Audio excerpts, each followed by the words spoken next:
Fumble through! Fumble through! Fumble through! Fumble through! Fumbling through, fumbling through.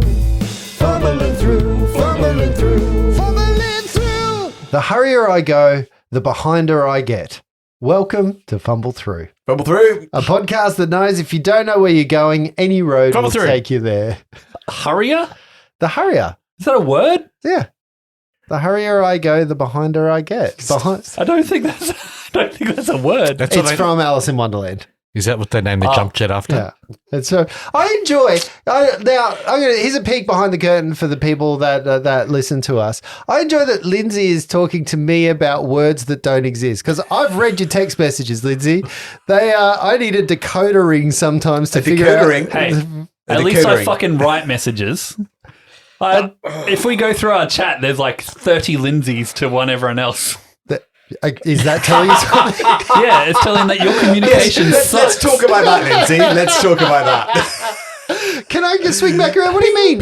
Why are you getting on me about decoder ring? Decoder ring? Is that a word? Yes, decoder. Decode ring. I think so, like, it's for two a code. words, decoder ring. To decode something. You Brother can get, to Dakota Fanning. Oh, that's very funny. Yeah, anyway, so I can say that it is with... What's he looking up? It's actually come up with decoder ring. I know. This is the second time you've challenged me on my vocabulary lately. Today. It's the second time Was it today. today? No, it was yesterday, yeah. Oh, You used how a word dare I'd you. never heard of, and he was bang on the money. I have lots of words that I can't pronounce. This is the way it goes. So, yeah. Look, I'm excited to be part of Fumble Through team at the moment. I think Team Fumble Through is kicking some goals, and there's some really great things happening, and there's some great things that we're poised to do. We're hurrying to the future. We are. It's almost like a refresh to the soul where maybe at some point somebody else might read Alice in Wonderland and realize that sometimes words are manipulated like Shakespeare did, and then new words get made. And it's quite fun to listen to that. Well, and in your life, you also have some, anyway, I don't give a fuck about what I'm saying. Here's the question. What reboots are terrible? So if we're talking about some times when some old wisdom makes things new again, the reboot that got me into that was actually thinking about Alice in Wonderland and how the old Alice cartoon, you know, the old, the who are you? That's such a great, thing that they did, and then Tim Burton went, I'm gonna fuck with that, and it ruined everything. I've actually have read Alice in Wonderland. Okay. Didn't like the book, didn't like the cartoon. Okay. But I don't remember Hurrah. What was it? Hurrying? Hurrah? Oh my God. Hurrier? No, whatever. Yeah, hurrier I get. Decoder ring. It's not a real word. It's the whole point of it. The behinder. You're right about how words develop, Justin, but you Jesus. can't create your own language and expect everyone to bloody get it, yeah? Yeah, that's what I'm doing in text messages. Akfe Uye. How's that? So, okay, reboots. What are some reboots that sucked? It's like really sucked or just Really- like meh? Yeah, just chuck them out there. Avatar Last Airbender. What? Oh, Yep. Which that's not reboot? right. All of them? The original movie that was out Anything in- that's not animated. No, the TV show was good. The Netflix TV show was good. Do you know what, actually, Lindsay? I'll rally to you in some way in this one, in that I've started watching that show. I've watched the first 2 episodes, and I can't actually bring myself to watch anymore because at the moment, the kids are still watching the animated one, and I'm just happy in that space. Yep. The animated one, look, if you want the animated one, I get it. Watch the animated one. But what I do know is that there is a large population of the earth that goes, I'm not watching a cartoon. Oh, I get it. I'm going to watch a TV show. Yeah. I'm watching the TV show, and I'm like, yeah, that's pretty cool. You don't have to sit through, what's the first season is 14 episodes, I think. So it's a condensed version of the first season as well. It's better than the movie. Yeah, the movie was terrible. You are But correct in the movie. I have awful. some major issues with it, and I don't think it's good. No, So I don't think it's as good. Move on. Next one. Oh, see, just yucks my yum because he doesn't agree. No, it's not that I don't. It's certainly not as good as the cartoon, Okay. So we're saying what? So, what? yeah, but reboots suck. Yeah. All right, here we go. In some Tim gradient. Burton's Charlie and the Chocolate Factory. 100%. Hated that. Why would you even touch the original of that? The original Willy Gene Wonka Wilder was Willy Wonka and the fantastic. Chocolate Factory is one of the best movies ever. The Wonka was actually really good, though. I like Wonka. The I thought backstory Wonka was great. of Okay. yeah, that was actually really But I good. can handle that because it's totally different. Yeah, it's totally different. So I can handle that. Yeah. Does it inform the new version? a bit, yeah. But the way they portray Wonka Yeah. is very much the Gene Wilder Okay. aspect. Yeah, I can. Very, very, very a lot of homage to that. I very can get good. behind that. All right. What are some other reboots that were terrible? I don't know if it's terrible. I don't mind the reboots, but I'm really intrigued in the fact that in the 90s, I was able to go and watch Dune and Ghostbusters at the cinema. And then in the 2000s, I was able to go and watch Dune and Ghostbusters at the cinema. And then this year, I could go and watch Dune and Ghostbusters at the fucking cinema. Like, Hey, what's going on? I love the Dune reboot, and I love the yeah. original movie version as well. I just love the and the whole. Ghostbusters are good, but what's going on? Where's But the new Ghostbusters stories? isn't a reboot though. So what it is a franchise add-on. That's why the Star Wars movies don't get to a Guernsey in this because they're not actually a remake of something. So here's one, and it's been a while since I've watched it, so I could be convinced the other way. Yeah. Total Recall. Total Recall. Did not. I mean, the reboot was good, but The Paul Vanderhoven one is just brilliant. absolutely amazing. Yeah. I liked their take on it. Yeah. The new one. Yeah, I thought but the it new just- one was a little more cerebral, actually. But it's certainly like you don't need to go back there and do that. No. You Same know? with RoboCop as well. RoboCop's the RoboCop mine. reboot was Yeah. okay. It was okay, but it's not. It was unnecessary. Yeah. And it's interesting because there's a Highlander one that they're talking about bringing Highlander out. So there's all these things. Hey, but that's going to be done by Henry Cavill's in it. Is so it though? There's If rumor. Henry Cavill's in it, It's so it's rumor. going to be good. It's rumor. So, I mean, the original Highlander was fantastic. It was the ones that came after that were absolutely abysmal. So yeah. Any other reboots that you can think The of? Mummy. The Mummy. I've got a list here of some. Did that get rebooted? Yeah, remember there was the Mummy with Brendan Fraser? Brendan Fraser, and then it got rebooted with Tom Cruise. Was that the Mummy? Yeah, that was supposed to be the Mummy. Like they're not. I didn't they think were that was called, a reboot. I thought that was an add-on. Yeah, I don't know that it's an add-on even. I think they just did a different story because what they were supposed to do was do some of the old, like, the swamp creature and all that. Yes, and the Mummy that's right. That failed was so bad. they didn't bother doing it, Maybe yeah. it's just the name of it. But I actually had that on my list. Also, Karate Kid. Oh yes, with Jackie Chan. Oh, yes. Yeah. Thank you. Yes. Yeah, that was Because it was in- unnecessary. Amen to that, yeah. Because it was in Unnecessary. China. Totally unnecessary. Unnecessary. Because they went to China and there's not karate. It's no dojo. But yeah, that 100% is unnecessary. I've got one, but I need to explain it. Uh-huh. Clone Wars TV show. Yeah. There was a bunch of shorts that were 5 minutes long that were awesome, and that got rebooted into the now Clone Wars animated TV show. The new animated TV show is excellent, but if they'd continued on the beginning arc of those animated, like the early The animated Samurai ones, Jack guy. yeah, they were brilliant. They were. They showed Jedi in a whole new light. They, they opened up the world to different story arc. Like, it was very, very cool. Mm-hmm. What about the Ghostbusters reboot? Yeah, but with The female one. Yeah, see, I don't know that it's a reboot, though. That is a reboot because that's got no. That legit is a reboot. Yeah. But they didn't do. I the guess new the other movies that have come out, I haven't seen either of those either. Actually, They're good. I They're really want They're to. good. Yeah. Yeah. But yes, They play. I guess I'll pay the other one as a reboot. The other ones that there's a lot of horror movie reboots that they like to do. So they take a horror movie like Nightmare on Elm Street. They literally just made another one. Flatliners. They made another one. Why? They they're the ones that sometimes The Grudge. They made another one. Oh. But they're the ones that I sometimes go, why reboot that? Like I get, but sometimes the original it's slow and it's drawn out, but that's what makes it. But the thing is, though, as well, is a lot of these movies were of their era. Yeah. And that's so like the That's second the magic. example. For us, it is. So like the Goonies. Yeah. For me, is like possibly one of my favorite movies of all time. And I was so happy to be showing my kids that movie, and they hated it. Well, I wonder how much of that is because how invested you are in the era in which it is set. So for some things, My kids love the Goonies.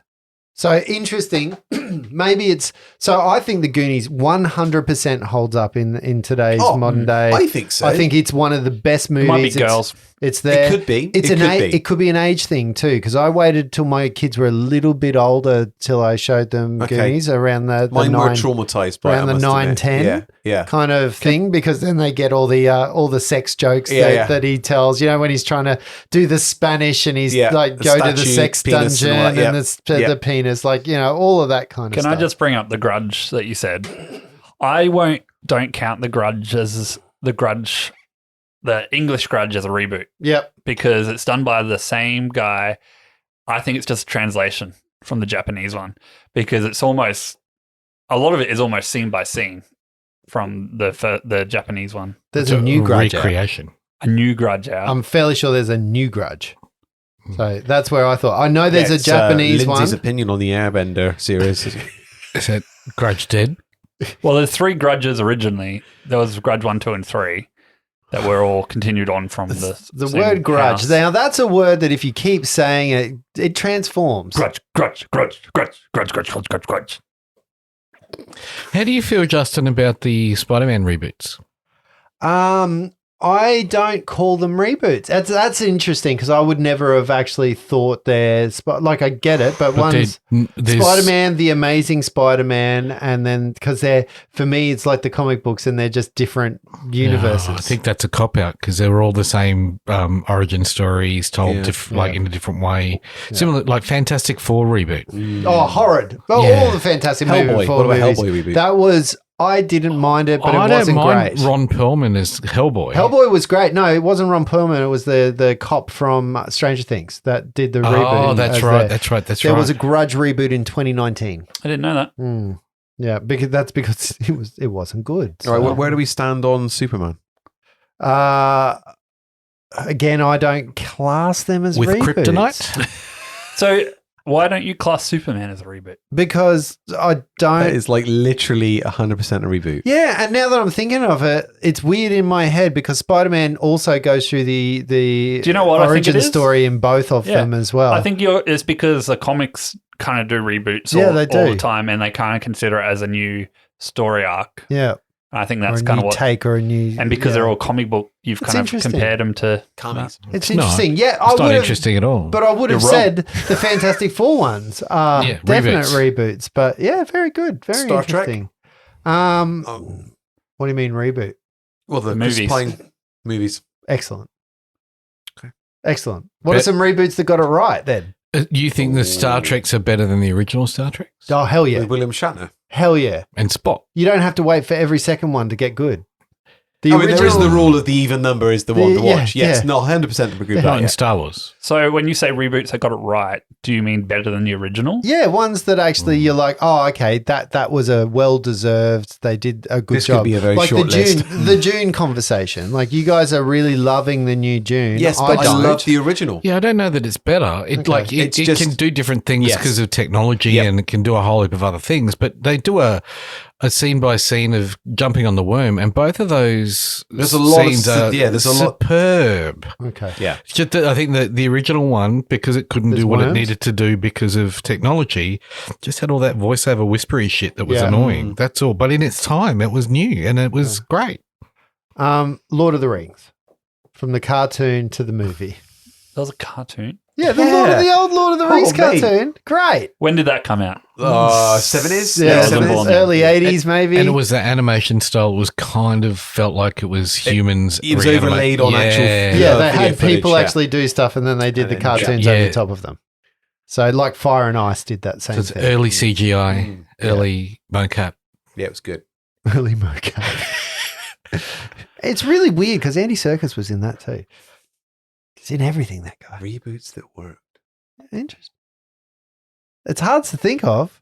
It is really hard to think of. I'll give you I the think One Piece X-Men TV did it show. well. Dungeons and Dragons movie.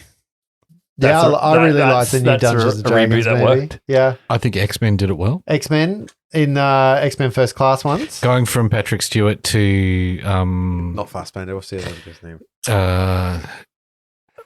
the guy who was in. Yeah, the Irish guy. Yeah. With the long hair. Yeah. Playing the ball guy.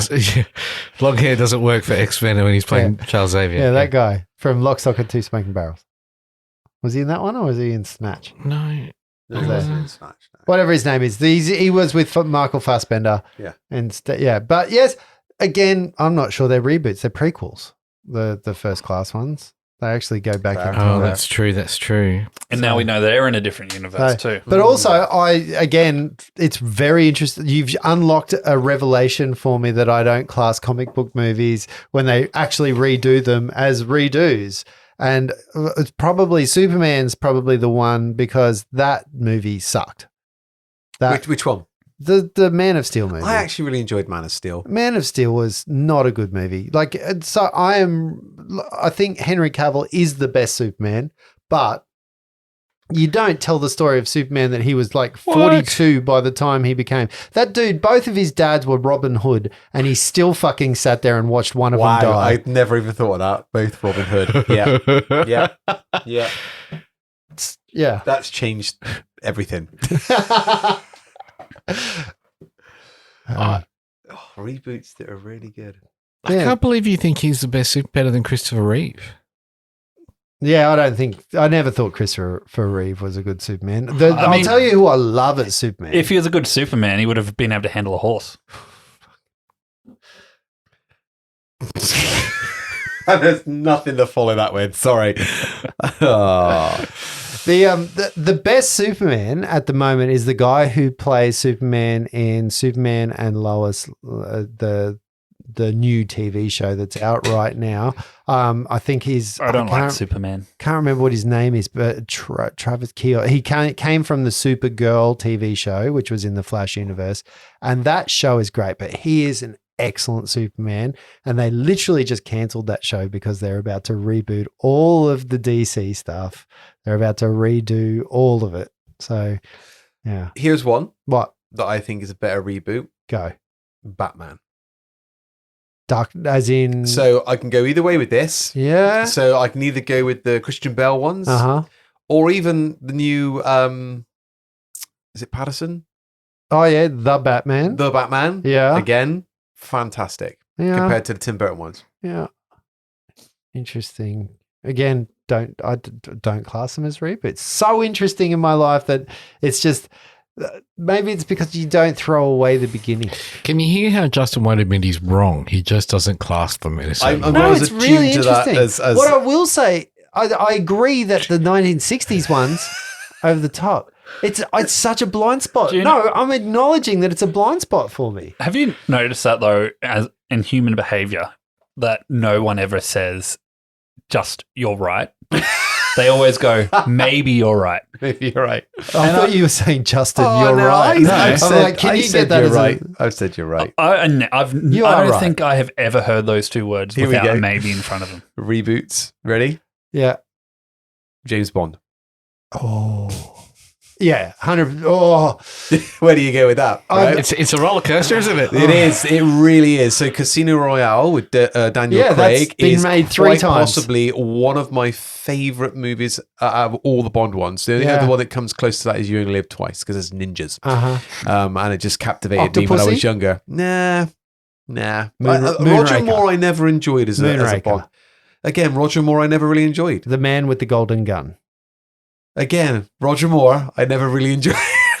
No, who am I thinking of? What was Goldfinger? Goldfinger. That's back into That's Roger Sean Moore. Connery. Yeah, it's Sean Connery. You said that, that's in my head. Maybe you're right, Luke. I like the Timothy Dalton ones. George Lazenby was okay, but he only managed to get one out. Sean Connery again. Timothy really Dalton. Good. Timothy Dalton, yeah, really good. And Pierce Brosnan. Pierce Brosnan was okay, but Pierce Brosnan was pretty good. He actually. was good. He kind of sat in, for me as a for the role. He sat in the space between Timothy Dalton and Roger Moore. He was a rebound Bond. Yeah, a little bit tongue in cheek, a little bit because Roger Moore took it too hammy. It was just like, oh, this is I can't even take this seriously.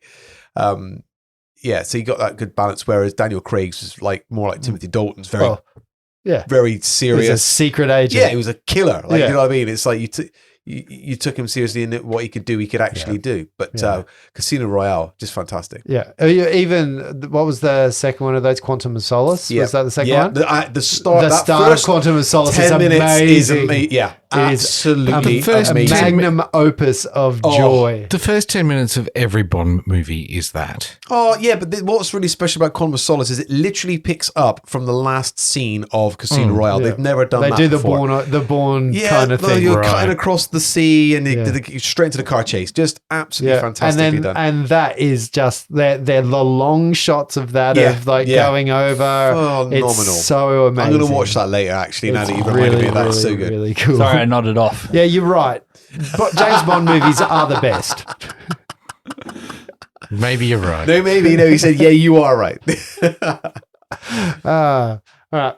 That's not our dicey question, by the way. Ha ha! Okay. Dicey question. Here it go. If you could reboot your life My life. and trade lives with anyone, who would it be and why? I'm not saying like get rid of your wife and family and all that kind of stuff, but if you could have the life with, parts of your life stay the same. So if you go, I'd really like to be in that person's position. Like or Indiana in Jones. This what? Like you want I'd want Indiana Jones's life. Oh, so you'd be Indiana Jones. Is that what no, that's what Yeah, you're suggesting, yeah. yeah. Okay, right. Yeah. That's not what I'm saying, that's not my answer. Okay. Like I originally said, what celebrity would you trade lives with? Kind of thing. See, that was a better question. That I like more, actually. Okay, well, then what Let's do celebrity that. would What you? celebrity would I change my life with? Yeah. Like I wasn't thinking you'd go for a made-up character. Like, I'm Spider-Man. Everyone's dead. Oh, Donald Trump. I don't know if I want to trade lives with anyone. Yeah. I don't know. I'd like I think about the life experience that people have had, or the moments, or the things that they've been involved in, or the opportunities people have I'm going to yuck your yum. Stupid question. been bad. I didn't think it's that bad. Wow. Okay. First one that came to my mind was Jack Black. Really, yeah. Yeah. I was thinking, I'm trying to tell you between Patrick Stewart and Brian Blessed. I know I say their names a lot. Yeah, you do. But Brian Blessed has had quite the life. Okay. Quite the life. Climbed Everest. Loads of amazing things he's done in his lifetime. I always thought I'd like to be Chris Novoselic from Nirvana. So he was the bass player in Nirvana. And the reason why I always thought that is because he got to have all the joys of being in Nirvana. He didn't have any of the pressures of having to be the most talented member of Nirvana. And he still gets thought of very, very popularly as a rock and roll god. And yet just had to just be there. Like, he literally joined, and I'm not trying to take anything away from him, but when you've got a songwriter and a voice like Kurt Cobain and a songwriter and a drumming skill like Dave Grohl in a band, you're kind of getting carried. So what Did about anyone besides Justin know who that was without? Yeah, I was there. what about like Mick Jagger then maybe? Because I mean, like you lived that long after abusing your body and seeing and doing all the things you've done, you're still He looking didn't at abuse half it. decent. He had Mick other Jagger? people abuse it for him. Yeah, exactly. Like, Would you go for Mick Jagger or would you go for one of the other members of the Rolling Stones? for I'm that, just or- thinking, like, because what are they're how old are they now? They're fossilized almost, right? They are. They're And pickled. still, and they must have seen some serious things. Yeah. Yeah. I went the other way. Yeah. I'd like to go Jim Henson Okay. because he made Sesame Street, he Yeah, did The yeah. Dark Crystal, That's like all cool. of that creative I'm shit cool that with he's that. done. All Sesame George Street. Lucas. Sesame Street is a world-changing TV program. He's done so much good in the world. Yeah. Or Neil deGrasse Tyson. Oh, Do you know- that's a good one. Jim Henson is That's a a lot good- of studying. a good one. Well, no, I want to be him now. I don't want to go through Wanna what he know went all through his to get shit, there. yeah. But the fact that he can understand shit and unpack shit, I love that. I recently watched the making of the Dark Crystal series, Yeah. Mm, and what I didn't know about that is they had everyone original back. right. So it was still all in the family. It was his two daughters that were running it from the Jim Henson Studios part. They had the original costume designer back, whose son is now the lead costume designer for the Dark Crystal, who actually, fun fact, was a baby from the Labyrinth. Oh, wow. Right. So he was now the head costume designer from Wow, that things. is- So it was all like the original people that did the Dark Crystal movie. See, back and their family. I love that doing all movie, of it. and I want to watch that series, but I cannot bring myself to watch it because I know everybody dies. Right? I didn't like it. I loved Did you it. not like it? I want to, but I just can't invest. It's like Game crappy of Thrones. Like you But it's invest in a not a character, reboot. somebody It's a gets prequel. somebody gets killed. You're like, oh, I've invested all this emotion in this character and they're dead. It's the same sort of thing. Love the original movie. It Want is- to love the TV show. It really grows the story a bit. Yeah? Yeah. And So I like Jim Henson Oh yeah. because of like, you know, Star Wars, Fraggle Rock, like all of those bits, he's kind of had a hand in. And still, the Henson Company is teaching people puppeteering all over the world. A magnificent show called War Horse that tours the world. The company that made the horse in that's a beautiful puppet, did training at the Henson Puppet Company. Like it's that's the cool. world class. He's got a good It's the legacy. thing. Yeah. He's got a good legacy. Yeah. 4 of them. Sorry? Legacy. And then horses have I 4 made legs. a poor joke. Right. Yeah, And, yeah. Have you got something to say? I've said it. Have you got something to say in response to you making a poor joke? No, No? I apologise for nothing. Maybe you're right. Just you're right. Anyone else? Elon Musk comes to mind for me. Really? I just think I enjoy that guy. Has what he is really good at is figuring the algorithm out. Like you know, I know people are on two sides for Elon, but for what he's accomplished, especially like I'm a bit of a I did watch the SpaceX launch last week when they launched the big rocket, or week before, whenever it was. But they launched that into the space, and I'm really enamored by that. I think that's really cool, and I think some of the things he's got, some of his ideas he's got, is really cool. I also think he's got the potential to become the ruler of the world once he gets his Starlink satellites up there. He's going to buy a furless cat and put a skivvy on. Put Optimuses in everyone's lounge room and then turn them against us. Yeah, it's going to be interesting. All the cars are going to be self-driving by him. But it's the Jetsons world that we're heading towards, and I think he's helping us to get towards the Jetsons. how many more satellites do you think he needs to put up there? How many has he currently got there? 5,504. Yeah, but they How many of the Chinese they got there? don't stay up there though. They have a shelf life and they burn up. So they come There are back down. shelves up there? Yeah, that's where the satellites go. But they come back into orbit and they burn up. Well, 5,442 of them are still operable. Yeah. So he's only lost, But he's mapped every single 60. one of them. You can actually go on real time and you can see where they go. You can see what happens. And you can be like, oh, Elon's over the Ukraine at the moment. I wonder what's happening there. Yes, my pretties.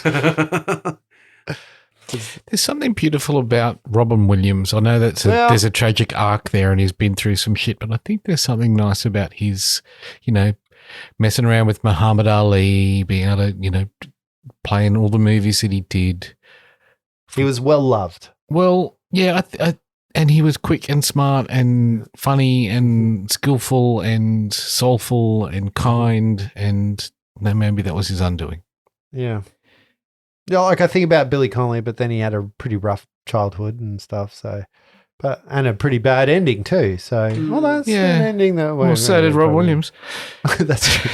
That's true. Anyway, Elon Musk has a cat. His Does name's he? Schrodinger. If it is, it's not. Is it really Is it, Schrodinger? if it's hairless, I am I'm literally trying to going to find die. that out now. That's hilarious. More Schrodinger, What a fine. great name for a cat, though. Like that. Like there are times when Elon, like, of course he's eccentric, but just some of the fuck you moments that dude does, they are. He is in a different league. He's like Trump in that way, in some ways. For good or bad, Just that dude's running in a their own different. race, Yeah, no he lives on a influences. different Yeah, earth. It's yeah. like Kanye. He lives in a different world to everybody else in the world. So they've got their own kind of. Even Tom Cruise. Anyway, let's get back to our game. So, guys, the game that we play. It's a little role-playing game called Pathfinder. And last week we wrapped up some stuff around Pathfindering and you had some downtime and there was some comments that were made. And the comments were made, I mean, what I think was really good is you got to a point and I said to you, level up. And at that point, when we say the words level up, you go, yeah, that's really cool. I get to level up. What a reward. But no, what I heard from you was, oh, we got no fucking money. I never get any fucking money and stuff. So what I realized Who was, said that? all of you, what I realized was I forgot to give you the money. So here's the rewards that you actually got, because I got very swept up. We did some really nice role playing. There was all this stuff about Tyr going back to the Pathfinders. Thunderback came back, and I love Thunderback. He's actually got a dear part in my heart. And then you guys started talking, and then we had that really nice moment where what's your name, Miles, went to see his girlfriend, and then she got upset with him because he didn't take her to a ball that she found out about. There was all these things. But in the meantime, so I'm going to let you know, a small package arrives that is addressed to the three of you. And in that package, it's actually addressed to the three of you and Tyr. So Tyr is part of this reward structure. She's not here. She doesn't get it. In the package, there are hello, little man. Hello, Holy One. there are Bad four smell. there are 4 small pouches, each with your names on them. Inside those pouches, 1,250 GP Yo! each. There's a note Each. each. Well, I'm not writing yours Itch. down. Yeah, Each. you get an itch. I get an itch as well. that Right. you can't scratch for more gold. But yeah, 1,250 gold I'm allergic to it. for each of you. So you get a pouch with that inside of it. There is also another little more. kind of rolled up piece of leather. And as you unroll it, inside of that, there is a small feather tokens. There's 4 of them. And each of the feather tokens has a little, it basically says one for each of you, but each of those feather tokens has a little tag on it that tells you what it does. The first one is called Pathfinder's Excellence. So before making an attack, you may use this feather in order to roll the attack twice and take the better result. Roll with If the attack is against a member of the Aspis Consortium, the threat range of the attack doubles. So they've managed to enchant that. So basically you press the feather disappears. It's a one-use item only. The second one is called Pathfinder's Excellence. Before casting a spell or using a spell-like ability, you can use this feather in order to roll twice for any caster level check to overcome spell resistance, and on caster level or concentration checks to cast the spell in an impeded area. Any members of the Aspis Consortium or foes that are connected to them, so like summoned creatures and all that, suffer a -2 penalty on saving throws against the spell. The third one is called Pathfinder's Excellence. They're all Pathfinder's Excellence. Yeah, these are from the Pathfinder. Cool. Right? They're all kind of I realize That's not confusing at all. I Pathfinder's Excellence. I realize need what I've Pathfinder's done here. Excellence. What I haven't done was Pathfinder's Excellence, in brackets combat was the first one. Right. In brackets magic was the second Gotcha. one. In brackets resilience is the third one. Ah. You can use this token to gain a number of temporary hit points equal to 1d8 plus twice your character level. These temporary hit points last for 10 minutes and do not stack with any other temporary hit points. So long as you have at least one of these temporary hit points remaining, you also have DR2 against attacks made by the members of the Aspis Consortium or anyone that they have summoned. Looks like we're going to have more dealings with the Aspis Consortium. Alternatively, though, for this one, as a standard action, you can use this token to heal 1d2 points of ability damage to one ability score. But again, you use it for one or the other. Once it's done, it's done forever. And the last one, Concerned about that. the last one, the fourth one, do you guess what it's called? Pathfinder's Excellence. Pathfinder's Excellence. Skill. Before attempting a skill check, you can use this token to roll the check twice and take the better result. If the skill check is one attempted during an encounter in which you are directly opposing a member of the Aspis Consortium or someone in their employ, yada, yada, yada, you gain a bonus equal to half your character level.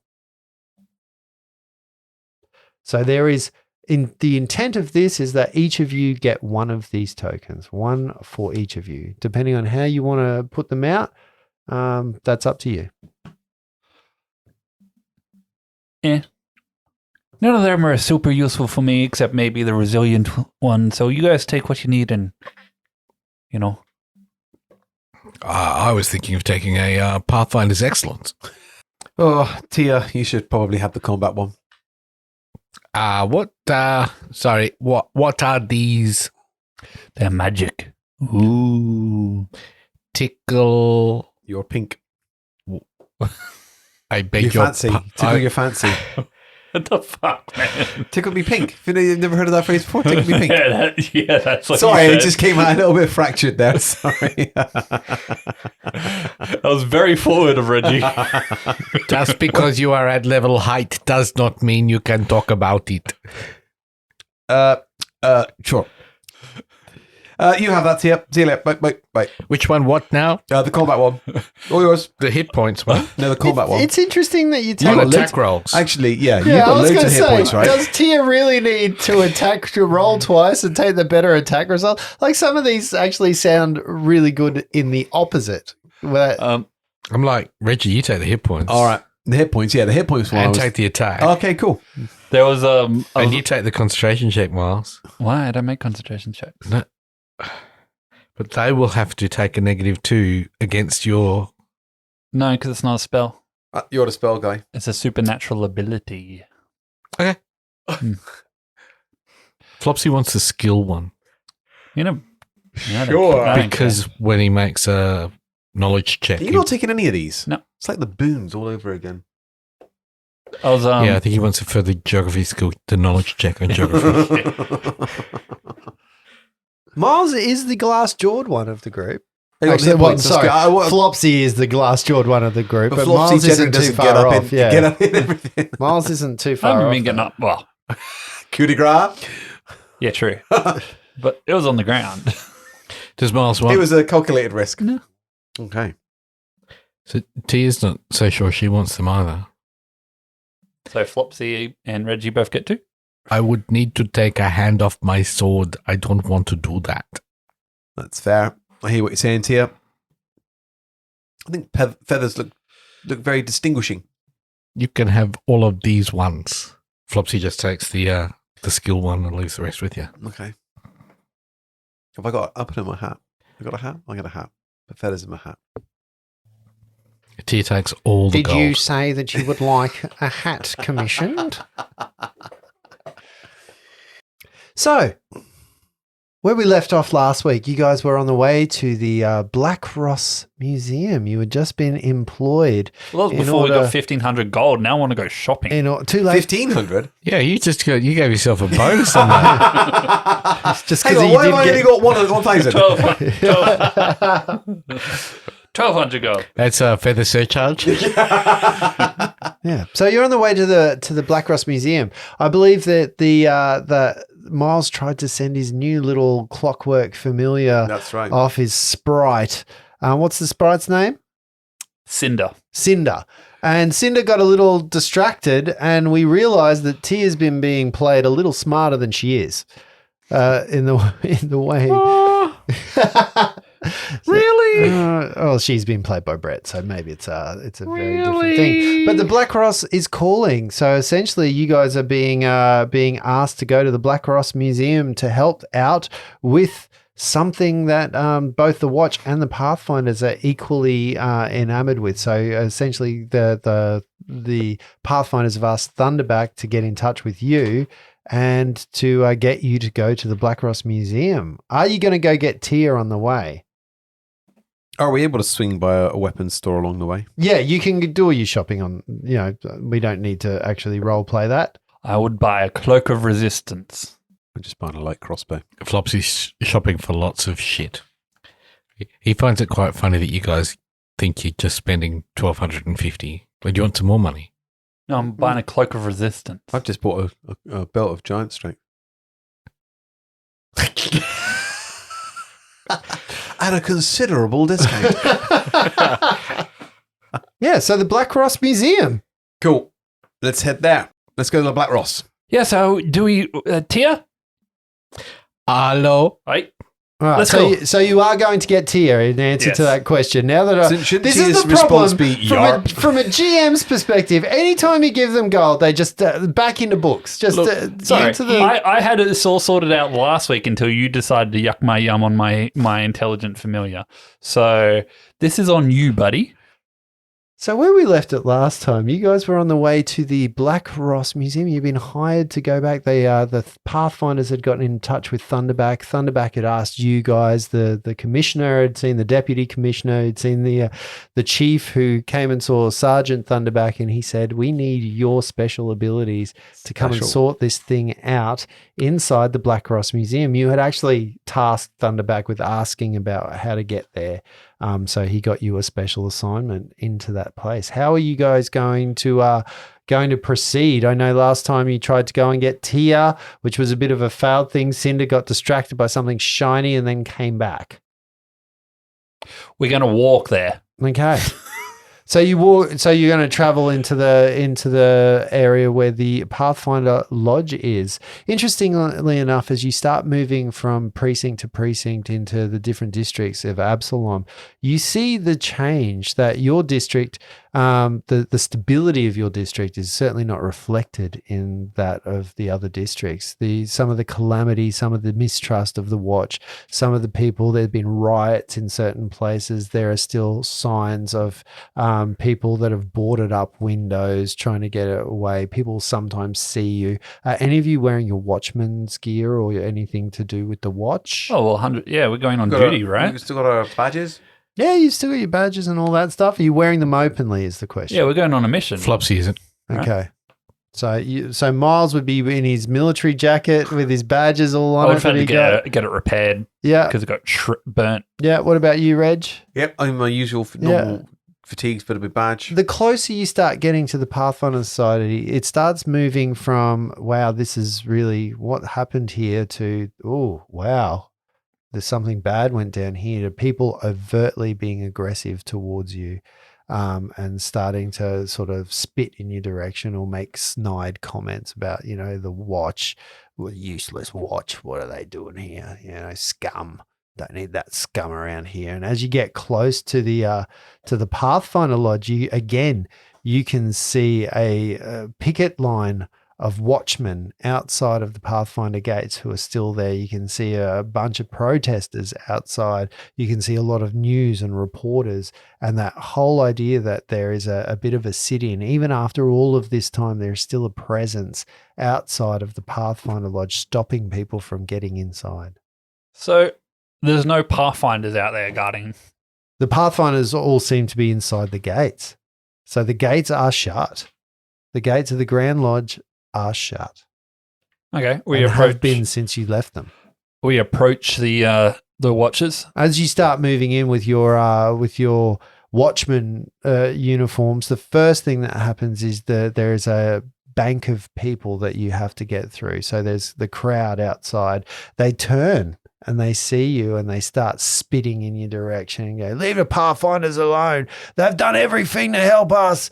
And you Watch, all you are is corrupt people that just want what the Pathfinders have. Pathfinders, you hear words like Pathfinders should be our protectors, not the Watch. The Watch are only the city. The city's made them all corrupt. They're just the patsies of the man. And as you kind of bustle through, you get shoulder barged a bit. You get knee barged, Reg, I guess, at your height. Pelvic barged. Pelvic barged. That's a bit uncomfortable in some ways. Some guy farts right next to you and Nice, then yeah. laughs, that kind of stuff. And, Flopsy, you kind of meld in a little bit to the crowd as much as Flopsy can meld in. Flopsy's got his hood up. in He the doesn't crowd. like being exposed out in public, so that's why he's not showing And his stuff. you eventually make it through to the Watch that are the guards, or at the other side of the gate. A man with a pencil-thin moustache looks at you and says, "What do we have here, boys?" So hang on, this is on One of the watchmen on the outer. Oh, the outside. Okay. Yeah. Yes. What do we have here? Hello, sir. Colonel Miles McCarthy. No, it's not going to work on you. Miles McCarthy at your service. Yes. What do you want? I'm here to see Tia from the Pathfinder Society. Oh, you think you're getting in there? They're not going to open the gates for no one. Well, let them be the judge of that, eh? Yes. What business do you have with the Pathfinders? That is our business and none of yours. But you're watchmen. Yes, and? Watchmen have no business with the Pathfinders. Are you gonna If make- anything, the watchmen have been keeping this city Are safe you going until to the make way Pathfinders. make way, or are you going to? Do I need to go see your superior? Right, coming through. So Reg is literally going to just try to move past. Just move past. Yep, just move past him. As you kind of just at that point, Reg, just make a what kind of check are you going to use? You're going to try acrobatics. and Should we do an acrobatics check? intimidate? Okay, acrobatics. I'm just going to try and slip by. Yep. So you just sort of move through to the gates. Yeah. All right. So I rolled a 7. 24. 19.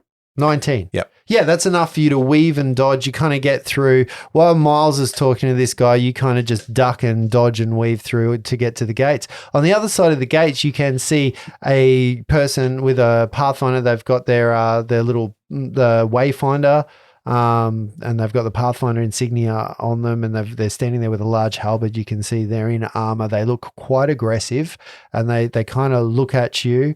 How do you approach? So hang on, we had wayfinders, didn't we? Yeah. So right up to the gate. Here, Yep. guys, you know who I am? Who are you? Got to wave the wayfinders thing. Oh. We were here just a couple of days So ago. as soon as your Wayfinder comes in, you want to get in? I would very much like to come in. Thank So you. they, the first and foremost, what you see on the other side is like the changing of the guard at Buckingham Palace, I assume, which is pretty orderly. A bunch of guards come marching out. They walk in front as a bit of a barrier to show a sign of military force, and they walk up to the gates and they open the gates just as much. And even as they open the gates, you can see the crowd kind of surge a little bit. All the watchmen are kind of pushing the crowds back. The crowd starts spitting on the watchmen, and it opens up just enough for you to pass through. And I guess at that point, seeing that the watch let the two of you pass if you want to go by and producing your wayfinders, you hear a snide comment from one of the watchmen come by and say, "They're not watch at all, imposters." Why didn't you go to do some real defending instead of sitting here? Yeah, good one. Flopsy's staying in the crowd. He's trying to tell the crowd that they should build a monorail. Monorail. Yeah, and you get inside. So those of you that want to get inside the Pathfinder Lodge can get egress. Flopsy's going to stay outside and try and get a sense of the crowd, get a bit more detail about what's Yep. going on. Yeah, just do a gather information check for me. Gather information check. Yeah. Pathfinder, useless rules. Is that diplomacy? It would be a diplomacy check. But with weird extra abbreviations. That no No, one that's an remembers. old Dungeons and Dragons. Oh, was it? Yeah. He It's rolled. been a while since you've thrown one out like that. Yeah. He rolled a dragon head again, Justin. Natural 20. Natural 20. So he got an 18.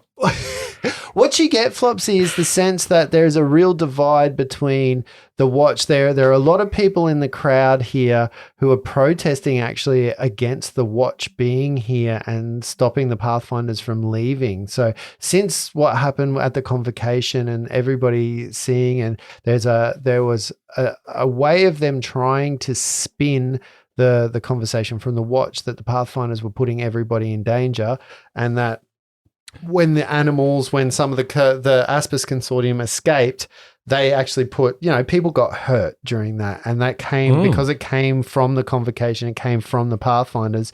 The Watch have tried to taint the name of the Pathfinders by saying they did this is their job, and we're going to stop them from coming out. They've called publicly for the heads of the Pathfinders Decemvirate to face trial, and they're trying to call them They're a out. mystery. They're trying to call them out, and they're trying to say because the Pathfinders have no actual head person, that the government should now step in and take control of the Pathfinders, and the Pathfinders should come under Absalom, the Absalom government, the authority of that, and they should actually, if they're going to be part of the Watch, they're part of the Watch. If they're not part of the Watch, they're not. This is like a whole Civil War kind of Marvel thing happening. Yeah, right. And so the Watch is set up, but the people are on the Pathfinder's side. So you get the idea that the people are seeing the watch, especially the people that are here, are not seeing the watch very favorably, and that's sort of been echoed, except for in your immediate district. You've seen that as you've walked through that the watch. There's signs up saying the watch can't be trusted. Who watches the watchman? Those kinds of things are around that, and there's certainly a lot of mistrust to the watch at the moment from these guys, and they're picketing the watch and telling them to go home and leave the Pathfinders alone. Right, so the watch is squished between innocent bystanders and Pathfinder Lodge. Yeah. Interesting. Yeah. Obviously, he's not going to add to or take a side. He's just going to try and get a sense of that, walking through the crowd. Okay, just dropping bombs. Yeah. Beans for lunch. Hot hot pocket. So, and what about you two? So you both enter into the lodge. Really you have free run. You can get to Tia. You can go into it's no trouble at all for you to go into the dormitory where Tia is staying. You find her without too much problem. Hi, Tia. Oh, hello. Was Tia doing her makeup or something? No. Tia's wearing a pinafore. She's been cleaning. She's been cooking. She hasn't been able to get out much. She doesn't Tia's have got her, a pretty dress on, but having her armor on. Sounded like a bit more like Carry On Tia. Caught off guard, I think, by seeing you guys here because she's been absolutely making herself useful doing domestic duties in the lodge. She wipes her lipstick off. To blot over her enemies. We are going on a mission to the Blackross, and we were wondering if you wanted to accompany us. Oh, We could very much do with your Your sword. yes, that's the one. Yes, The blade of justice, as you say. yes. I the would. reaper of bad things. Right. Yes. No, that's me. You're much better at this, The Miles. Sorry. scourge of Janti, I think, is what you are looking for, The Holy One. scourge of Gentil. Yes. It will take me maybe 15 minutes to get my things and get dressed if we are going now. Yeah. Sure. Yep. Yep. Don't feel like you got to rush, but rush. Miles, Yes. I need a help with buttons. Okay. He's just the guy you're looking for.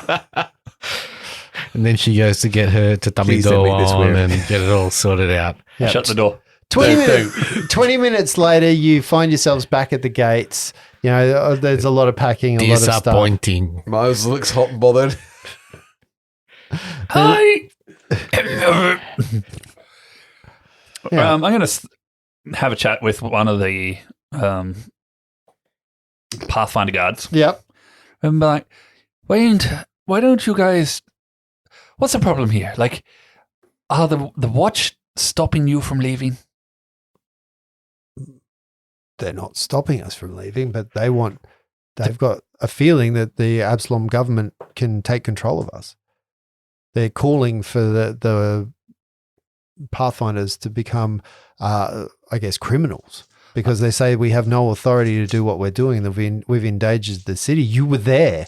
You saw how many Pathfinders died. You saw how many people actually were injured in defending Calm this down, town. I'm on your side and then here. the watch want to come in here and tell us that we have no control over anything and that we have no authority to operate in Absalom or in the greater Galorian, and that they are going to control us and that we can't leave here unless we make an agreement or send someone or they send an official here to run Now, us. All I'm trying to stop is there's a lot of people gathering out there that are on your side. And while I think that is admirable of them, if something happens, we don't want a riot to happen as people trying to stop you. I was wondering if you might want to get some of your your Pathfinder members that are really good at diplomacy to maybe talk to the crowd, disperse the crowd, so at least then you're safe inside your walls. The watcher out there keeping whatever they're trying to do out, and while we get to the bottom of this, at least then the innocent people of this town are out of the way. We've sent minstrels. We've been playing through the gates. We've been playing songs. We've been talking to people to disperse, but they just keep coming back. We certainly don't want the same thing that you want, but the people are speaking. The people are giving us the authority right now, and this is the authority that we need, and maybe it's the authority the watch need, because the stories that we're hearing, the tales of people who are sneaking out at night and talking, hearing that the Watch are corrupt. Yeah, that does seem to be what we're hearing from our side of the Watch as well. Our Watch seems to be the one section of the town that doesn't seem to be all messed up in this. So we're not really sure what's going on ourselves, and we're stuck even more between a rock and a hard place, as you will. It's a bad mood, you. Anyway, best of luck. We got to go solve some crime now. Toodle pip. And you exit again. You start walking through the different districts of Absalom, and you see the same thing. Like, it's not. I don't want to paint the picture that we're in absolute chaos here, and that the world has been right, because it has been a little while since the convocation happened. But there were some pretty rough moments, and this is the weeks afterwards that people. But there is a lot of mistrust. And it happens in pockets, and in some districts, the Watchers again. You go to more of the richer districts as you get the more affluent, the Watch are more trusted again, because that's where the royalty or the leadership of the city are, and the city have the Watch undertaking. And if someone sees in those districts, if someone sees you with your Wayfinder, for example, you'll get a sneer or a comment, or Pathy supporter, or that kind of thing. So there's Dirty Pathy. Yeah, but eventually you lead yourselves again back to the Blackross Museum, the large black building with ornate features that you have known so well. So here's the question that I want. So, oh wait, I wrote a description for this. As your party traverses the bustling streets of Absalom, the city's vibrant energy seems to converge upon the grand edifice ahead, especially in this section of the city. Towering above the surrounding buildings, the Blackross Museum commands the attention with its elegant architecture and imposing presence. As you draw closer, the sound of your footsteps echo against the polished cobblestones, leading you towards a wide plaza adorned with ornate fountains and sculpted gardens. The museum's facade is a testament to both artistry and opulence, with intricately carved reliefs adorning its marble walls and grand archways welcoming visitors into its hallowed halls. Standing before the museum's entrance, you can't help but feel a sense of anticipation as you gaze upon the towering columns and graceful arches framing the massive oaken doors. Flanking the entrance, statues of legendary figures from distant lands seem to beckon you forward, their silent gazes hinting at the wonders and the mysteries that lie within. The soft glow that emanates from the windows of the museum offer a glimpse of the treasures and curiosities that await inside.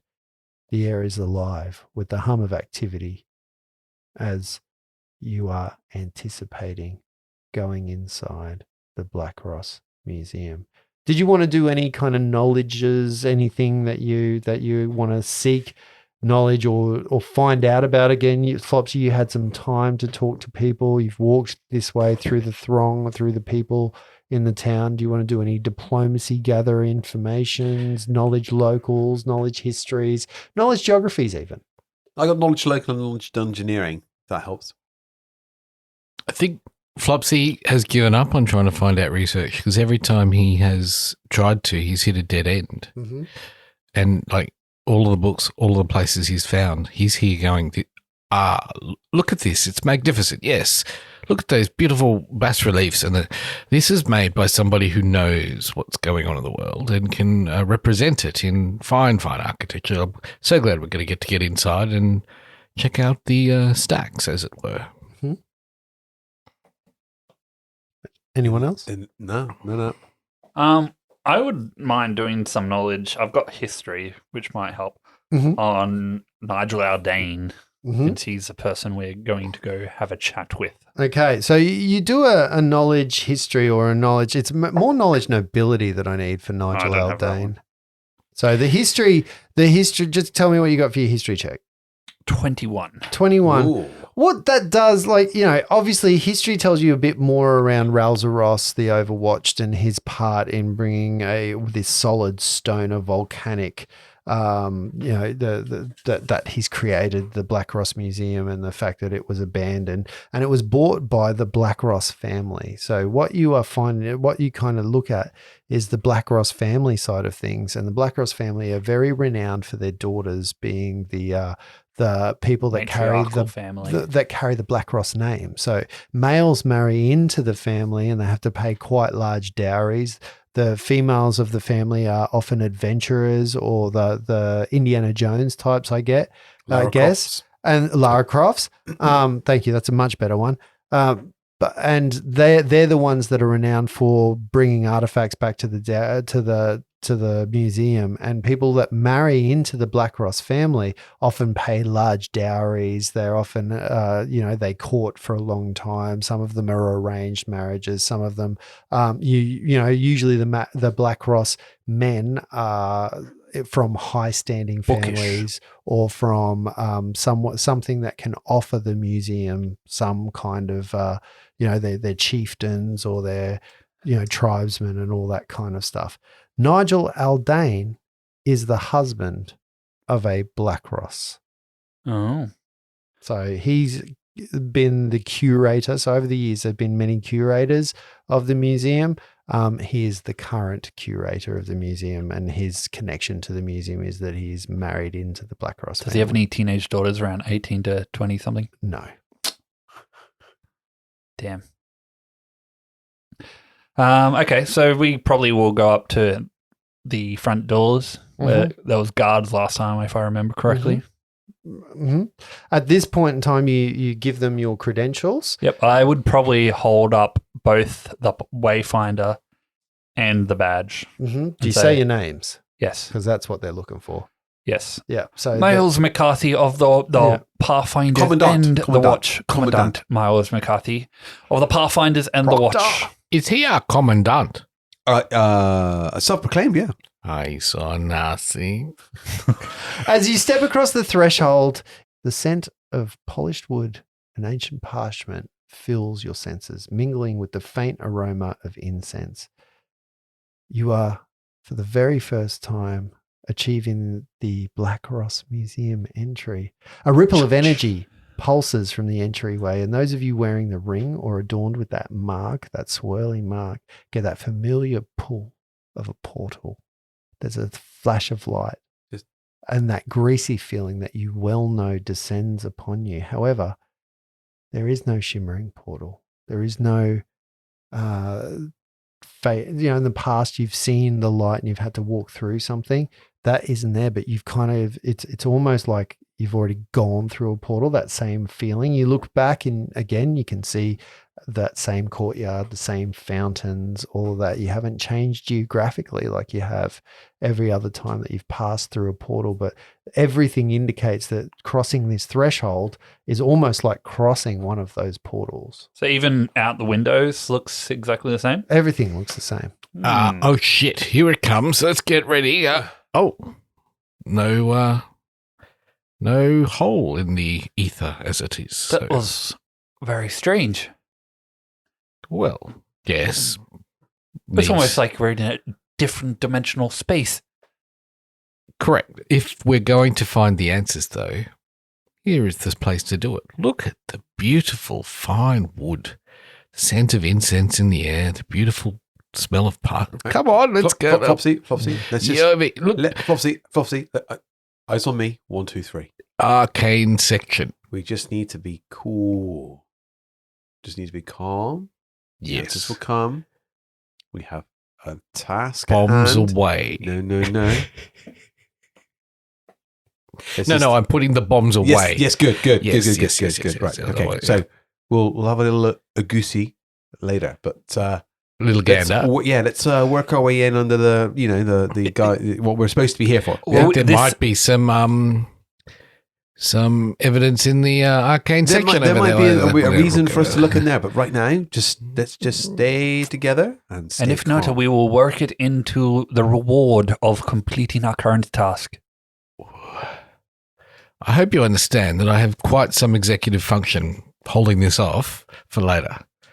I really am needing to go over there into that little that chair looks excellently comfortable. Could spend the next 10 years in that chair. Yeah. And you're looking around the foyer area, you see like the bones of a dinosaur, like the traditional trappings of a museum, I guess, at the Trash. are in this opening section. You can see a Is few there a gift cases. shop?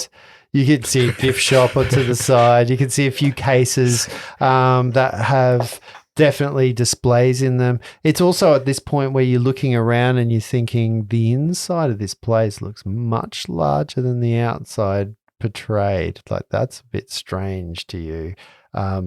Giving maybe some idea of a dimensional space that's involved as well. Before going too much further, I would like to detect magic and look at the doors and see if there is like a portal aspect to it. Mm-hmm. So you begin casting a spell. Yeah. So you cast your spell, which is detect magic. Magic radiates You're from blinded. so many places in this area. Yes, the doors are magical. There are wards on the doors. There are wards on the windows. There are magical wards on all of the cases, on the bones of the dinosaurs. A lot of them you think are there of that maybe spell triggers if someone tries to steal something. There's a lot of stuff in here that would be, I guess, your security system magic that would just be in place, and that's overwhelming. Holy fuck. Yep, Yeah, no let's- magic here, let's, Flopsy. let's- No bother don't bother let's- doing let's- it yourself. There is nothing to see here at Yeah, all. no need to try a penetration test here. At that point, a rather nervous elf approaches you. He pushes his glasses from where they've slipped down his nose, and he says, "Nigel Aldane, good of you chaps to come. Pardon me, but it's been a pickle parade of peculiarities around here lately. Pardon me, but it is a bit of a clusterfuff. That's my new favorite. I'm going to start using that with the girls. Imrazade Blackross, that half Orisian whirlwind, she's really thrown a spanner in the works, hasn't she? The odd metal cylinder she brought with her, well, it's not like anything I've ever laid my eyes on, but by the gods in the new, those hieroglyphs, they're enough to make a camel swear, let me tell you. So, Imrazade, she marches straight into our family's library, like she owns the place. Well, she kind of does, but she owns the place, muttering about whispers in the dark and old tapestries. And I didn't think much of that, at first. Adventurers, they're always on about something peculiar, darned adventurers. Who'd want to be one? But then she disappears into the depths, and that's when the dung really hits the fan. I sent Hod down there to check on her, thinking it'd be a quick jaunt, but he never came back. And now the silence down there, it's like a tomb. If you'll pardon the expression, more watchmen ventured after him, but they're all swallowed up by the darkness as well, it seems. Pardon my language, but what in seven hells is going on down there? It's got me more twisted than a desert snake in a sandstorm, I tell you, but by the ancient gods and their offspring, I'm not sure how much longer I can keep my wits about me in this cursed silence. Please, you must help me. You must go down into the basement. We will help you, Nigel. That is our job. We are both from the Pathfinders and of the Watch, and we will help you. Good. That was the deal that I made. You do this for me, and I shall allow the Pathfinders and some of the Watch some access into some of the artifacts that were brought in by Imrazade. This is part of healing the Watch and the Blackross Museum. Maybe creating some kind of partnership, but small steps. The As long as- Blackross family don't have a lot of trust. As long as we are on that list, you've got a deal. We have some very interesting things to show you and talk about after we finish this. Okay, well, good. Well, that's why I contacted your higher ups and made a deal. Yes, We've been trying to get in here for a very long time, don't you know? Yes, many of you have. Lead the way. Show us where we go. Okay, and the more that he kind of turns around and looks, the more nervous you get. He's wringing his hands a little bit, and he's one of those people that just reeks of nervousness. He's very bookish. You can see that he would be very at home sitting down and stuff, but when he has to talk to people, when he has to sort of address people, this nervousness comes over him. That's kind of why I kept talking to him, Yeah. because I wanted to see if he would slip up Yeah. and give me any information for free. Tears, you've missed Tears. She's gone to the gift shop. Tia, She's over laughing in the corner. Tier's got a T-shirt. This little dinosaur, you pull the trigger and it punches. It's funny. Ha ha ha ha. you can buy it on a way out. Gift shop is always the last place you visit. If you're a good girl, I'll buy it for you. Excellent. I like your chances with her, Mars. Imagine how tall their children would be. They'd be giants. So as you start walking through parts of this museum, straight through the bowels, I guess, of it, you can see again, it houses displays and assortments of antiques and oddities that have been collected over the years. Eventually, Nigel, just run us down those key points that you took 20 minutes to explain before. Just the key points. Someone came down, problem, that lady went out looking for things, Pathfinders, figure out what happened. Yes, by the spine of all poops. You've got it. Excellent. Nothing pertinent, no missed information there. Just There is no information. That's the problem. The silence. She took brought an item in, took it down to the vault. just to be clear, who is the she? I can't remember her name. I'm terrible with writing down. Melisandre. Melisandre. No? No, that's from Game of Thrones. Are you talking about Imrazade Blackross? Imrazadre. Who is this Imrazadre? She's a Blackross. Right, knowledge, nobility on that one, I reckon. Mm-hmm. How old is she? 27 on the knowledge, nobility. Holy moly. Yeah, so she is a renowned adventurer. So she is a 27, that's what you get. She has been she obviously as a member of the Blackross, she has travelled over to Arisiani. In the desert, Assyriani. Yep, I got those words wrong. But she's been over there doing some for quite a long time, doing temple kind of things, doing digs. She hasn't been back to the Blackross library in a very, very long time. And this is the first time she's been back with some of the things that she's found. So, gentlemen, what you might not have understood is the Lady Blackross has been Dora the Explorer all over Siriani land and has come back with some stuff. So she's taken it down there. It might have been the source of the problems. Did Nigel? Did anyone see the items she came back with? Yes. Was there an inventory? The one thing that I saw was a cylinder covered in hieroglyphs. By the gods, I've never seen something like it. Was it a silver cylinder? What's that? Was it a silver cylinder? Pardon? Was it a silver cylinder? It was a metal cylinder of some sort, yes. And what did it read? What were the hieroglyphs saying? I don't know. I've never seen the like of them before. Very odd. Not Assyriani. No. Elvish? I've never seen the like of them before. Dwarvish. We're just trying to understand how many languages you speak there, Nigel. So have you seen the like of them before? Okay, carry on. How big was the cylinder, Nigel? We can walk and talk. Just keep going. Eventually, you get to a miniature ziggurat that is in the back facing, in the museum's north exhibit hall. And inside this ziggurat, it opens up. So it basically opens up a big ramp that is wide enough to accommodate a draft horse that you can see. You know, there's scratches. They'd probably use a draft horse to move exhibits around. Because they don't have forklifts and stuff like that. And it's into the basement storeroom. So you can see a ramp that goes down about 50 foot. And the ramp itself ends at two sets of double doors facing each other, one to the east, one to the west. Wooden placards on the doors are marked Storeroom 1 and Storeroom 2. Door number 1 and door number 2. Using horses is quite cumbersome. I remember a trademarked floating disc that you might be able to use at some point to help you move stuff around. Yes, I'm sure that we could talk about that when things are sorted. Where did you go, Nigel? Yes, let me know when you're done. Ah, I see. I think we're on our own. It certainly looks that way. Which door would you like me to kick? We're not kicking doors.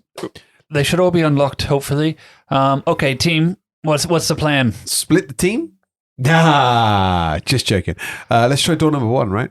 Right, Now, which one are you going to go for? There's one to the west and one to the east. Door number 1. The one with door number 1 labelled on it. Justin. Okay. I cast mage armor on I myself. forgot that they had numbers 1, 2. You I described literally- them very, very I literally well just was with like, those labels. It's called storeroom 1 and storeroom 2. Unless you say store, you do not sorry. have key. I thought you said door room 1 and door room 2. Can you try door room 1? Try the lock. Storeroom 1. Storeroom Door 1. storeroom door 1. 1. Cunningly, storeroom 1 has door room 2 on it. Mage armor up. The doors open into a vast hall draped in shadowy cobwebs and filled with haphazardly placed statues. The air is heavy and thick with dust. Any noise echoes hollowly amongst the figures, some swathed in cloth coverings like misshapen beasts, others bare and uncovered, all coated in a layer of dust, leering visages. I don't even know how to say that word. Visages. Visages, yeah. Yeah. Visigoths? Leering pictures loom out of the darkness. Fearsome wooden and stone faces carved in grimaced scowls. This room not grimace. has a 20-foot high ceiling and holds a dazzling collection of sculptures, effigies, statues of different sizes. Some are draped in sheets, others coated with dust, as I just said. It is interesting that only those of you that have dark vision can see this because it is also pitch black down here. No, it's not because my familiar glows permanently now unless I tell it to Okay. stop. Other than the The 10 same light foot as a torch. the 10 foot around you, it's pitch black in here. Check this out. This thing, obviously, look, it's 20 foot with shadowy. So it's there, what some you kind can, of Assyriani, but also from Taldor. Look, you can see the Taldorian. Can you? Flopsy, Yeah. just eyes on the prize. Where are you looking? I'm over here. Oh, in the dark. I see. I'm down here. Right. I'm down here. Okay. yeah, the room is 50 foot across. On the other side of the room, you can see a door. So there is a door. Come on then. Door over here. Come on. Follow the sound of my voice. What does it say on the door? Number 3? You can't see, but there is a sign there. But also, you're not going to be able to see that because it's 50 foot across and there's not enough light source. How can I see there's a door there? From there? He can. Oh, he can because he's got Because dark he's got vision. 60-foot dark vision. Gotcha. He can also see unlit oil lamps on the walls. Cinder, class light on Tia's sword, please. So now we have What the shit? light And she on drops us. it. It's okay. It's just light, so you can see. Will it be hot? No, It will burn my hand. no, it would not. It doesn't hurt. What do you feel about this after the last time you had fire coming out your hands? So now we have two 20-foot light sources. It in is the room. 20 foot and 40 foot shadowy?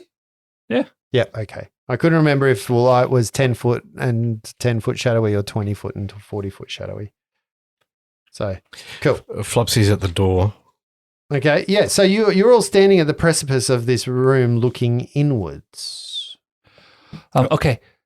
Before we go in, we're gonna try and be a little bit more prepared, a little bit more professional this time. Flopsy's at the We're door. always right? professional. Flopsy's walk through the room. So you start walking through the room. Yeah. So into Flopsy, the darkness Me and already. Flopsy will hold back. Flopsy's, While you were figuring out light, Flopsy'd gone. Well, me and Flopsy will which is hold a back. really good point Come on, boy. for me to say. You know what Flopsy's like? Flopsy hits the middle of the room when all of a sudden, two of the statues that seem to be in the room begin to animate. So the statues, there are two statues on the far side. Flops, you can see this clearly. You guys don't see this because it's in the darkness. Oh, how But- interesting. Oh, But look at Flopsy, that. those two doors that you were headed toward, that door that you were headed towards, had two statues that flanked them on either side. And those statues begin to move and animate. And they kind of look like, so it's a lady holding a very large sword. So imagine a big It's like plinth. graduation hat. No, it's a plinth. So like they were columns at one Somewhere point. to put your beer. But the columns animate themselves and they start moving. So this is probably a really good time, Flopsy, because you're the only one that sees this. Let's do some initiatives. Just you and me, baby. Yeah. So me and Flopsy will stay back behind you guys, and then if they get past you two, and Tia, your job is to then come back and get them off me and Flopsy. Charity is not here. He'll be right. Flopsy, Oh, you're missing the Flopsy. mission. Fucking wandering off. How did he survive this long? All right, Flopsy, what did you get? 14. 14. All right, Flopsy, you get to go first as you see these guardian figures kind of move their swords towards and start looking a little more aggressive towards you. They animate amongst the statues. Come along. There's two guardians either side of the door. Obviously, you can see them. Just step on up, and we should take care of this before we go any further. Come on. What? Where are? Hello. Are you doing anything? He's going to cast detect magic on these two statues. Okay. So, as you cast your detect magic, they do not detect as magical. Oh, he used his arcane reservoir to do the kind of Mhm. the magic thing he does. So that's detect magic immediately, not 3 rounds. Mm-hmm. And that's his. You got a move action? He might backpedal just a little bit, just the 30 foot.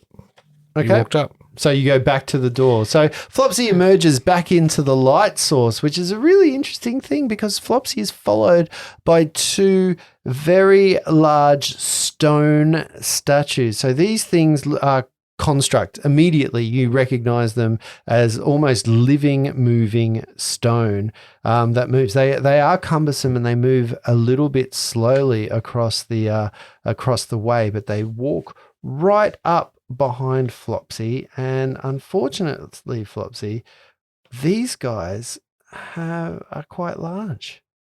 And by large, I mean medium. And no, they don't have reach. And by fast, you mean slow? And by fast, I mean really slow. So they don't even come into your grill. They just kind of lumber along both of these statues, and they stop 10 foot short of where you are, giving the chance for Reg, Miles, and Tia to get involved. Does 1d2 minus 4 equal 1?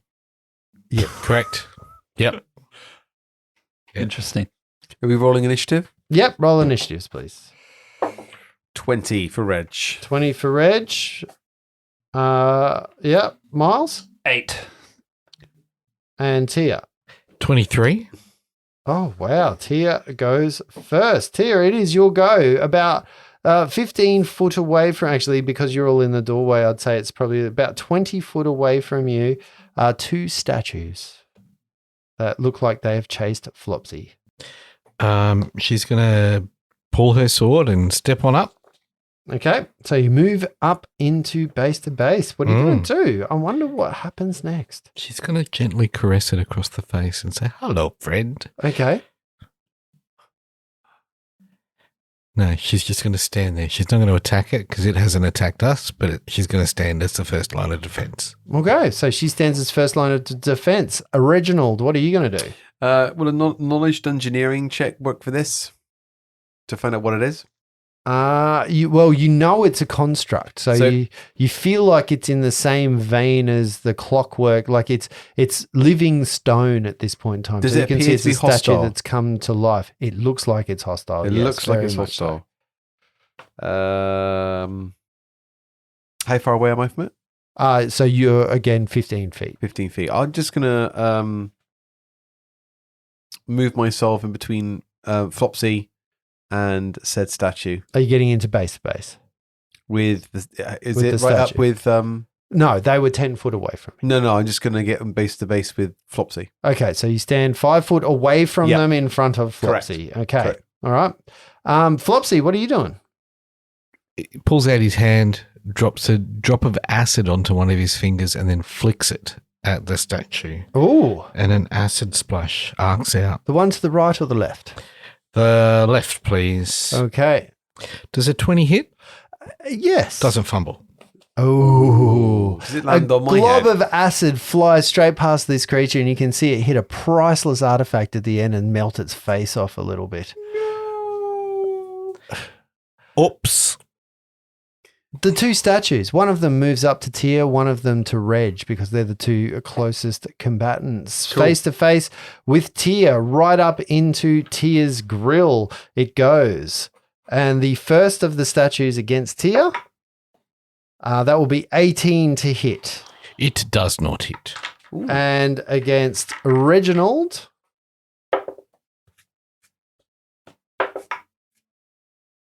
I rolled twice then, Reginald. Okay. So I've got to ask you, does a 22 hit you? It does, yes. Also not a critical fumble. As both of the statues miss, and one of them actually swings its big big stone sword, and it clips again another statue in the room, distracting it, as Reggie's such a small thing that he ducks under. That brings us to Miles. Miles is going to. Which one's on Reg? The left or the right? The one on the left. Miles is going to misfortune the one on the left. Okay. Hopefully. I don't know why I'm rolling. I don't need to roll anything. It is misfortune. Good. And then he cackles. Ah, ha, ha, ha. Cinder, shoot it. And Cinder, she's going to be like, yes, master. And pull a little tiny bow out because she's diminutive. And she's going to shoot at it. Is this with the 1d, 2d4 minus? Yep. 1d2 minus 4. Yep. That's a 22 to hit. That'll hit. 1 damage. Mm-hmm. Nice. Yeah, consistent at least, right? Yeah. Watch Miles get real pissed off when now he puts his little thing into play and I swat it out of there. It's currently on my shoulder. So, you know, Yeah. Well, it's diminutive. It's in my square. yeah. It probably doesn't have a great armor class. Doesn't matter. I can just summon it again in after an hour. matter. Takes me an hour and I just summon it again. Job done. After a week. Do you not hold to the normal rules of I'm a a witch, buddy. I'm a a witch. familiar I'm a cannot be witch resummoned bitch. A witch within bitch. a week? Anyway, round number 3, actually. Tia. Tears here. This will be over in a minute. Apparently, it is on. Oh, and by the way, Miles, you see that arrow hit? It just bounces off the stone. I kind of figured that was the case, which is why I thought you were a big talker against a 1 damage, a 1 damage sprite. No, I just want to kill your things. Go kill something, right? He's a nerd. 30 to hit, 30 just, yeah. 21 points of damage. Okay. As the sword, her sword, she just swings it out and whacks it as hard as possible. Big baseball smack. 21 points of damage. You feel like not all of that damage gets through. As your weapon hits the stone, the first thing that happens, your weapon kind of clangs in a weird metallic ring, and a shockwave comes down into Tia's hands. That shockwave actually seems to have done some type of damage to your weapon. Your weapon itself takes 16 points of damage Sheesh. as it strikes this like the stone column. Because your weapon is a one-handed blade, is it? It's a two-handed. It's a two-handed blade. Your weapon has 10 hardness, which then comes through and does, how much did I say? 16. So 6 points. 6 points of damage. Because your weapon just took some damage, it gains the broken conditions. Items that have taken damage gain the broken condition, meaning that they are less effective and they're at their designated task. The broken condition has the following effects depending on the item. If the item is a weapon, any attacks made with the item suffer a -2 penalty on attack and damage rolls. Such weapons only score a critical hit on a natural 20 and only deal 2 times damage on a confirmed critical hit. That's what happens with a weapon that hits this thing. It's your go, Tia, still. She just hit it. Mm-hmm. She's standing there looking at her weapon and going, oh. Yeah, and you see like small fractures coming up and down your weapon. Yeah. I know we spoke about this, but I didn't even make this up. This is actually in this. Is it? Yeah. Great. Yeah. This is Good. not something of my own making. She'll still stand there. Yeah. You going to do another hit? She's only got 1 hit. Okay. All right. I thought she had multiple hits. No. You sure? No. Fair enough. That brings us to Reg. Reginald, what are you going to do? Second hit comes at 6th level. Yes. So Reg is going to simultaneously kick with his left foot and punch with his right as a flurry of blows, hoping to center his mass into one focused effort at toppling this construct. Mm-hmm. Does a 25 hit? A 25 definitely. So the first one's not a critical fumble. Oh, they're going hard and fast at the moment, aren't they? Did you just fumble again? I certainly fucking Oh, did. no. Does a 10 hit it? A 10 does not hit. Critical fumble. That is a critical fumble, Reg. Fuck We're going to these go dice. to the critical fumble chart. This dice Reginald? is shit. Could you please do me Spin up someone's butt. the honor of hitting the natural button? Got too close. Your attack hits the target, but the target may start a grapple against you for free. Uh-oh. If I hit it, do I damage it then? Your attack hits the target. So make you do your damage. Come on, baby. Oh, fucking cocked on a...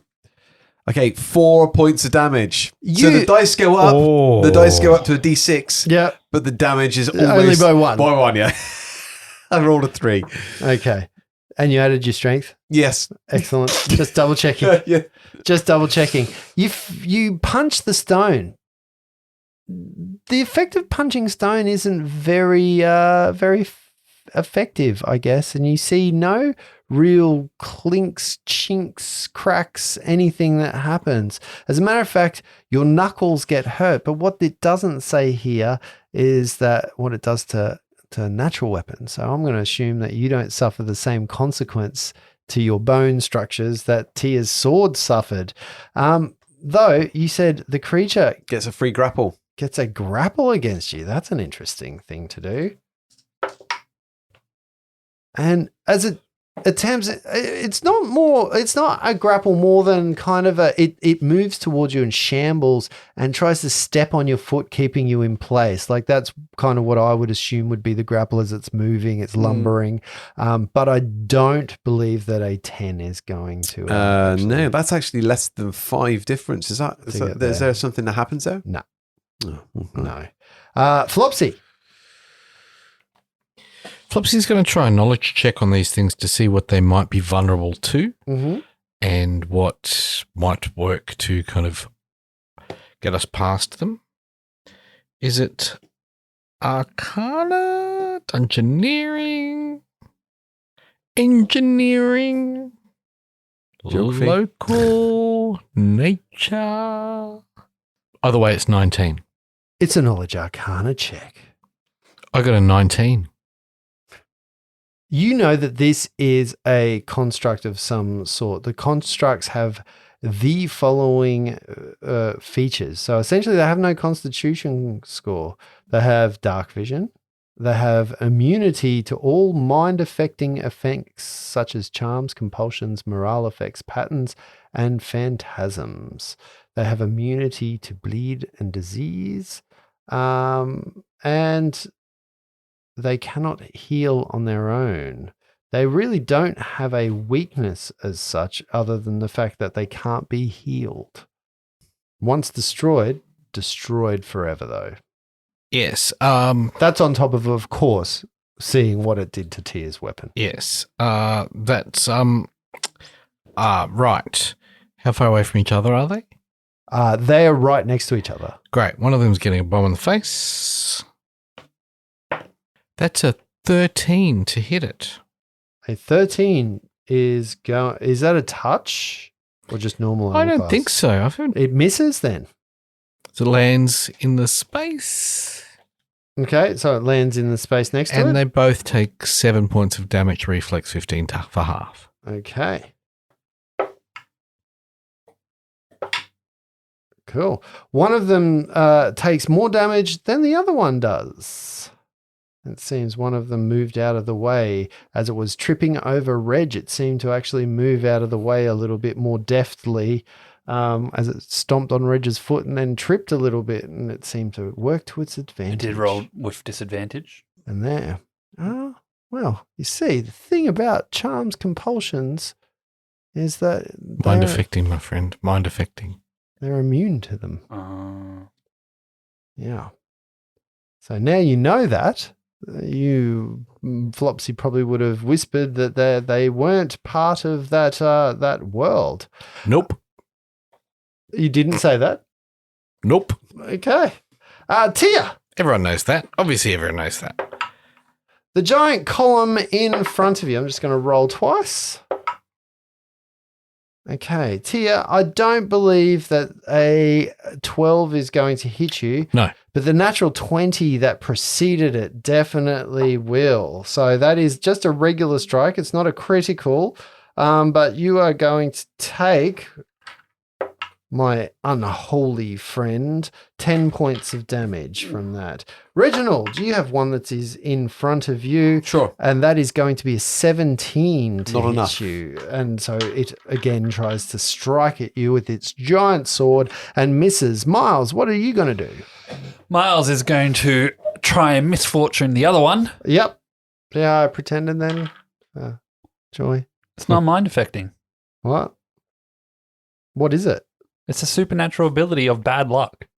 You've gone through this multiple times on the episode. Oh, you say that like I should remember everything. I've like told you've never you. forgotten anything. Well, then I why'd you love say... how It indignant is the you only get. thing he does quite often. So I did tell you just then that, Indignant. is disadvantage, and I told you I did it again. So when you said, see how I'm pretending, and I've just corrected you. So what do you want from me? Do you want me to correct you ahead of time? Is it a morale effect? you should do that, Lindsay. You should totally do that. The witch can cause a creature within 30 feet to suffer grave misfortune. It's a will save, that's it. It doesn't say any other tag word. Okay. So unless it's immune to will saves, Dunskies. and then I cackle to extend it one more round on both. Cool. So indignant. So indignant he gets. I'm going to say next time, like I went through all of that information again about the Blackross. I gave that all to you last week and again this week. So I'm and not you allowed still to- made me I'm repeat not it. allowed to Did correct I get you. indignant? No, I So did I'm not allowed to correct you, So whose but go is it now? I should correct you before you make the wrong jump. Round conclusion. number 4. Please stop both of them in their indignity. Round number 4. Tia, it is your go. Begin. Tia's going to not use her sword. She's going to grapple the thing in front of her. Oh. That requires you doing something, Brett. You just folded your arms. Tia's going to grapple. Take Take that that. She 15 versus at CMD. Yeah, it is not grappled. So Tia attempts to do a big bear slippery hug sucker. on a column and just does like, and it stays very still and column-like. That moves us down to Reginald. All right, so Reg is now going to attempt another flurry, feeling that his hands probably aren't the best way to do this. He's going to do it in a kicks fashion. So he's going to do 2 very quickly consecutive kicks with the same foot, Mm-hmm. side kicks straight into the stone. Cool. Hey, Brett, just before we move on to that, does Tia have improved grapple? No. Should Tia have taken a attack of opportunity? Yeah, but you just moved straight away Oh, no. into. You didn't even let her do a move action. So, fuck you. Is she doing a move action? No. Does 20 hit her? No. Then Okay, worry so the about it. good times. Don't worry about it. 22 to hit 22 definitely hits. for 2 points of damage. 2 points of damage. Again, you crack into the rocks, but it just It's doesn't magical damage. seem Just to so be we're clear on that. enough. Bypassing damage reduction. Yeah, yes, it would. 2 points of damage. 2 points of damage. 6 points of damage in total. Excellent. Okay, so for the second hit, that is probably not going to be enough. It's a 14 hit.